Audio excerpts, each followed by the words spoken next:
Try చేస్తే రానిదంటూ ఏది ఉండదండి. ఫస్ట్ మనకి ఇంట్రెస్ట్ ఉండాలి దాని మీద ఏదైనా సరే. అది ఒక వంట విషయమనా, ఒక హోమ్ డెకర్ అనా, ఫ్యాషన్ విషయమనా అని కాదు. మనకి ఫస్ట్ ఇంట్రెస్ట్ ఉండాలి. ఇక్కడ మనకి మార్కెట్లో పూలమాలలు కడతారు కదా, మనకి ఇప్పుడు కొంచెం డిఫరెంట్గా కడుతున్నారు పూలమాలలు అనేవి.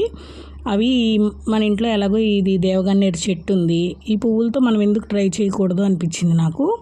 ఇంకా సాయిబాబాకి విగ్రహం చిన్నదిగా ఉంది కదా, ఇప్పుడు నా దగ్గర ఉన్న ఈ కొంచెం పువ్వులతో అయితే సరిపోతుంది మాల. కట్టి చూద్దామని చెప్పేసి ట్రై చేశాను. చాలా బాగా, అసలు చాలా అందంగా కుదిరింది మాల అయితే. నిజంగా ట్రై చేస్తే రానిదంటూ ఏది ఉండదు, మనం ఇంట్రెస్ట్గా ట్రై చేయాలంతే. వేణి టైప్లో కూడా ఒకసారి ట్రై చేశాను, అది కూడా ఈసారి ఎప్పుడైనా షేర్ చేస్తాను. మాల అయితే భలే క్యూట్గా వచ్చింది కదా.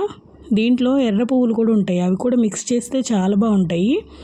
నా దగ్గర ఈ ఒక్క కలరే ఉంది, ఇంకా ఎర్ర పువ్వులు ఉన్న చోట అయితే బాగుంటాయండి. ఈసారి అయితే దొరికితే తెచ్చుకొని మీకు ఇంకా క్లియర్గా ఎక్స్ప్లెయిన్ చేస్తాను మాల గురించి.